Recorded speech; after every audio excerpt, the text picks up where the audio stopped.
La vie sur Terre est traversée de rythmes. Le jour cède la place à la nuit, l'automne glisse vers l'hiver, et les marées balancent les côtes avec une précision d'horloger. Beaucoup de ces changements sont rapides et parfaitement calculables. Mais il existe d'autres cycles, ceux qui se déroulent sur des échelles de temps immenses et qui sont bien plus difficiles à anticiper. Prenez les cycles de Milankovitch par exemple. Il gouverne l'alternance des grandes périodes glaciaires et des phases de réchauffement entre ces glaciations. Mais il s'étire sur des dizaines de milliers d'années, si lentement qu'aucun être humain ne peut les ressentir directement au cours de sa vie. En revanche, il existe un autre cycle climatique qui, lui, touchera presque certainement chacun d'entre nous personnellement. On l'appelle El Niño et La Niña, deux phases d'un seul et même phénomène, connu sous le nom scientifique d'oscillation australe El Niño. Ce phénomène prend naissance dans les profondeurs de l'océan Pacifique, mais ces ondes se propagent à travers la planète entière. Au cours des dernières décennies, ces conséquences sont devenues de plus en plus visibles et de plus en plus graves. Des inondations ont emporté des quartiers entiers. Des sécheresses ont brûlé des récoltes. Des poissons ont disparu de leur zone de vie habituelle. Et des récifs coralliens ont péri à une échelle qui paraissait autrefois tout simplement inconcevable.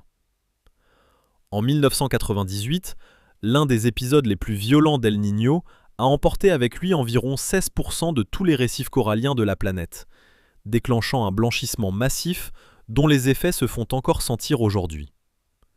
Pour vous donner une image, imaginez qu'en quelques mois, un sixième de toutes les forêts tropicales de la Terre disparaissent.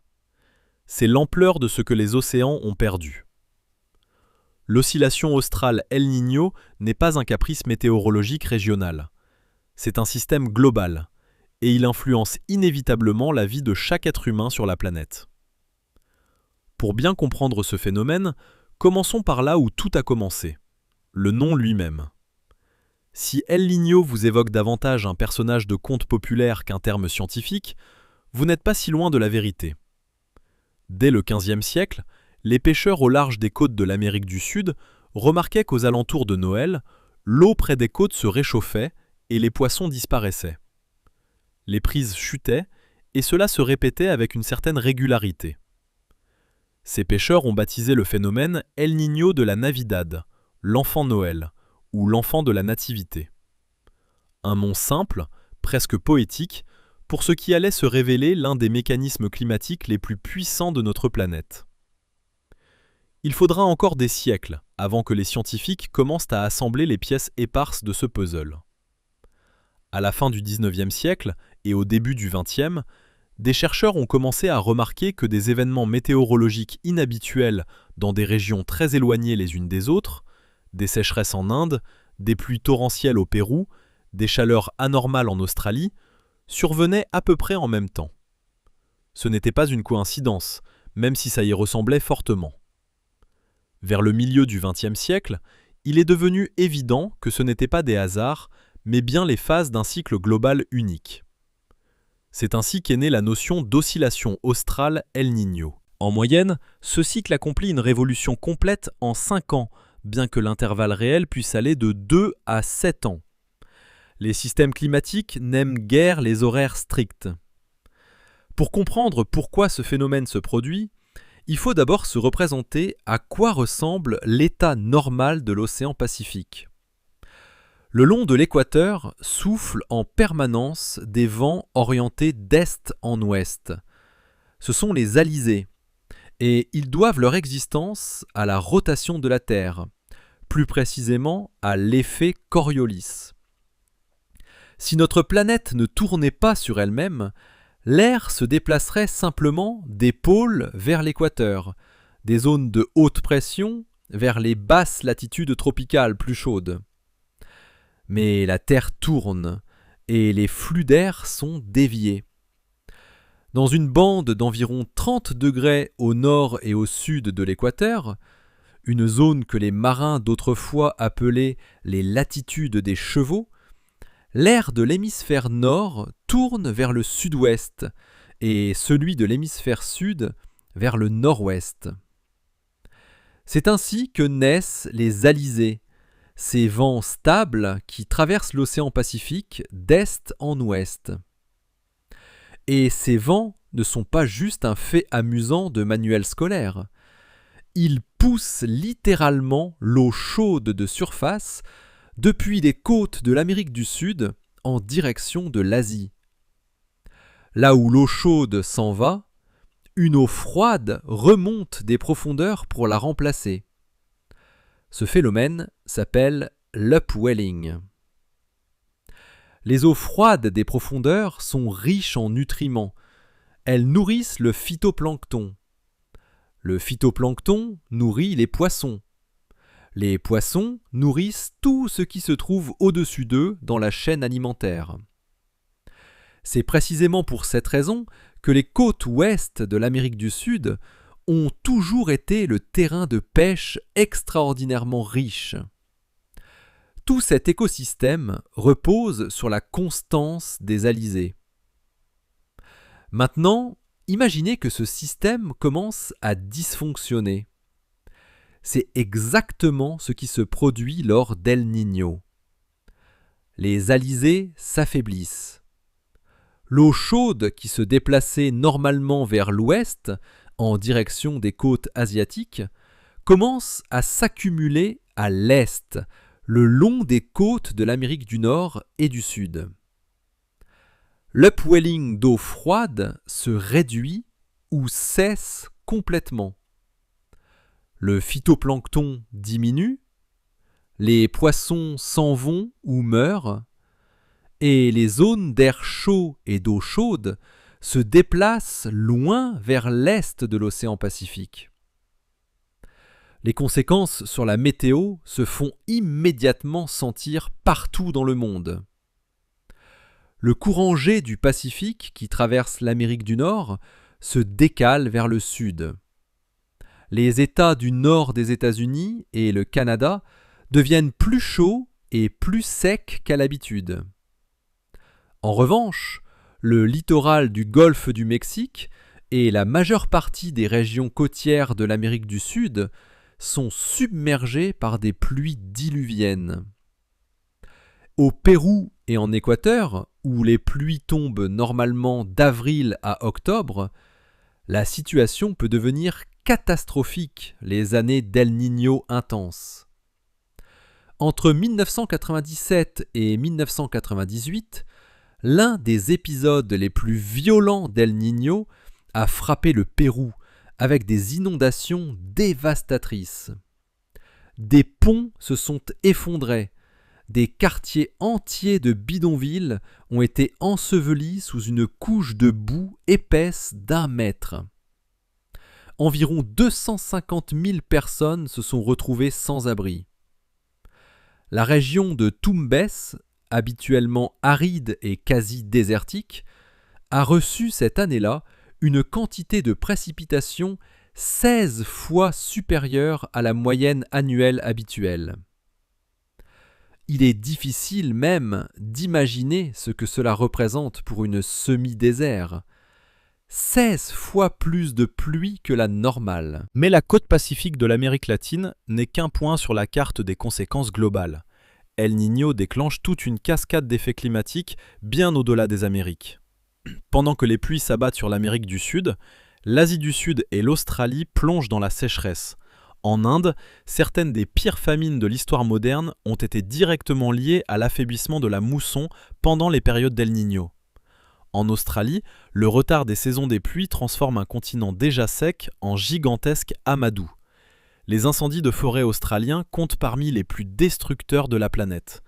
Et quand El Niño plane au-dessus du pays, le risque de feu se multiplie de façon vertigineuse. Il suffit de se souvenir de l'année 2020, une année sans El Niño à proprement parler, pour mesurer l'ampleur du danger. Les incendies de cette saison ont réduit en cendres environ 20 millions d'hectares de terre. Les images diffusées dans le monde entier, le ciel rouge sang au-dessus de Sydney, les flots de personnes fuyant les flammes, se sont gravées dans les mémoires. Alors, qu'est-ce qui pourrait se produire lors d'une véritable année forte d'El Niño, quand ce système naturel agite à pleine puissance ? C'est précisément cette question qui poussait les responsables à surveiller les prévisions avec une inquiétude croissante. À l'échelle mondiale, pendant les années d'El Niño, la température moyenne de surface de la Terre augmente d'environ 1 degré Celsius.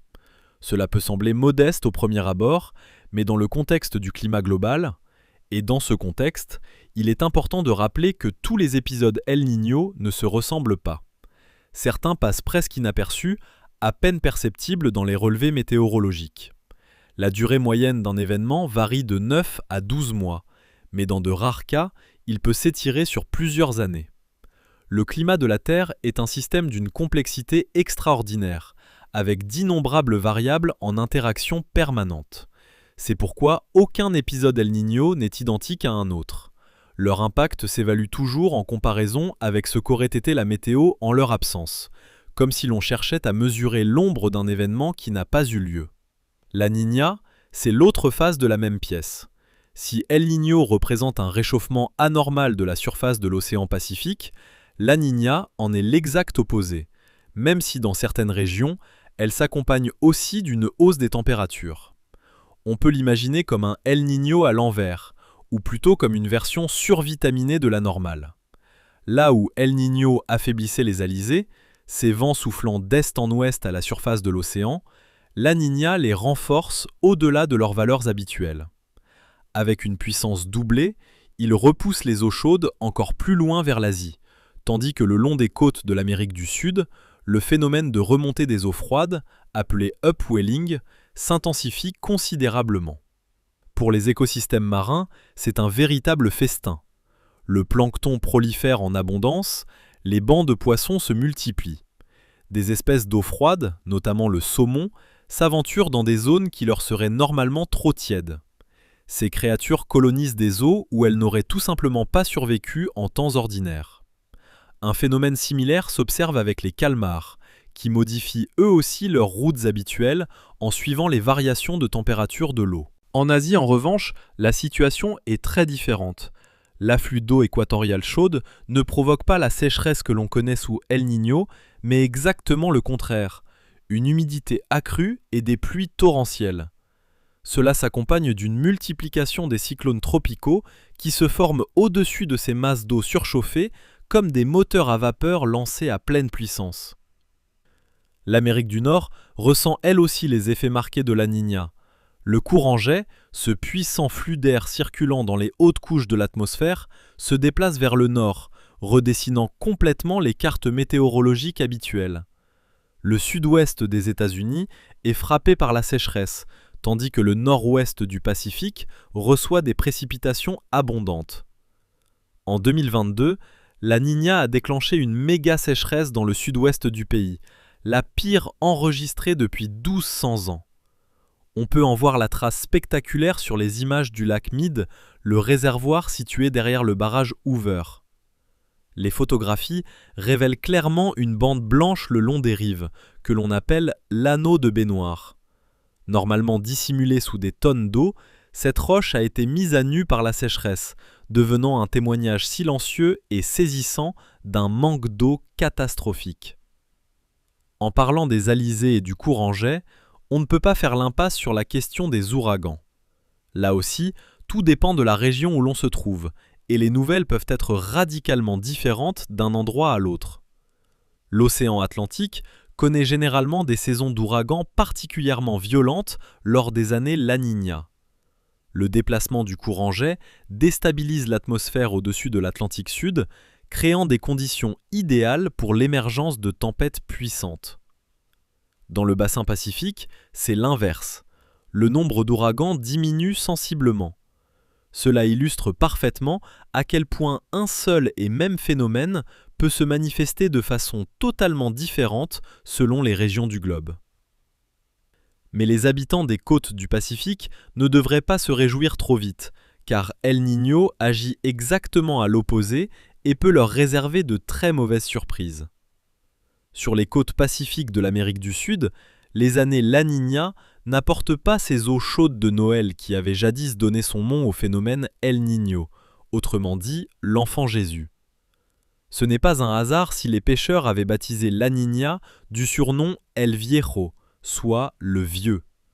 Ce sobriquet capture parfaitement le caractère du phénomène. La météo devient plus froide et plus sèche, et les sécheresses atteignent parfois des dimensions alarmantes. Au Brésil, notamment dans le nord du pays, la période allant de décembre à février se caractérise au contraire par une humidité accrue. Dans les plaines basses de Bolivie, la Niña peut provoquer des inondations catastrophiques, capables d'emporter des villages entiers et de détruire des infrastructures sur de vastes étendues. En Afrique, les années La Niña offrent des conditions presque en miroir de celles d'El Niño. L'Afrique de l'Est souffre généralement d'une météo plus sèche que la normale, tandis que l'Afrique australe reçoit davantage de précipitations. Les rivières gonflent, les champs verdissent.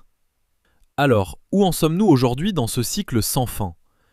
La National Oceanic and Atmospheric Administration des États-Unis, que l'on appelle communément la NOAA, a constaté la fin d'une La Niña prolongée, qui avait duré 1 an et demi. Les scientifiques sont parvenus à cette conclusion en analysant la différence de pression atmosphérique entre les parties occidentales et orientales de l'océan Pacifique.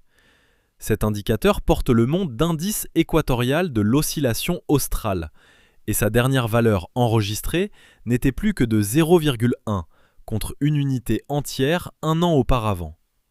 Cela signifie que les conditions ont quasiment retrouvé leur niveau normal. Il est encore trop tôt pour tirer des conclusions définitives, mais des signes laissent penser qu'El Niño pourrait pointer le bout de son nez dans un avenir proche. Les projections de la NOAA évaluaient la probabilité d'un prochain El Niño à 60%. Un tel événement aurait des conséquences sérieuses. L'Inde, par exemple, avait d'ores et déjà averti sa population d'un possible déficit de précipitations.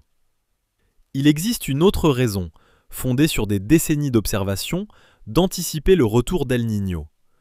Depuis que les scientifiques ont commencé à suivre systématiquement ces cycles dans les années 1950, le plus long intervalle jamais enregistré entre 2 événements El Niño n'a jamais dépassé 4 ans.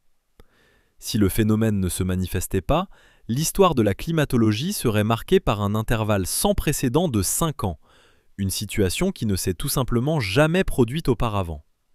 Tout cela est un exemple fascinant de la façon dont l'étude des cycles climatiques nous aide à préparer l'avenir et contribue littéralement à assurer la survie de l'humanité. Et ce n'est pas seulement notre planète natale qui est en jeu. Comprendre les mécanismes d'El Niño et de La Niña nous offre une vision profonde du fonctionnement des systèmes climatiques complexes de la Terre. Leurs boucles de rétroaction, les interactions entre atmosphère, océan et biosphère. Ces connaissances seront absolument précieuses si l'humanité s'engage un jour sérieusement dans la colonisation d'autres mondes. La terraformation de Mars, de Vénus, de Mercure, de la Lune, ou peut-être d'une exoplanète lointaine quelque part dans les profondeurs de la Voie lactée, exigera précisément ce savoir-faire que nous perfectionnons aujourd'hui. Comprendre comment les systèmes climatiques interagissent entre eux, comment la moindre variation d'un paramètre déclenche une chaîne de conséquences à l'échelle d'une planète entière. Ce jour semble encore lointain, mais il n'est jamais trop tôt pour en rêver.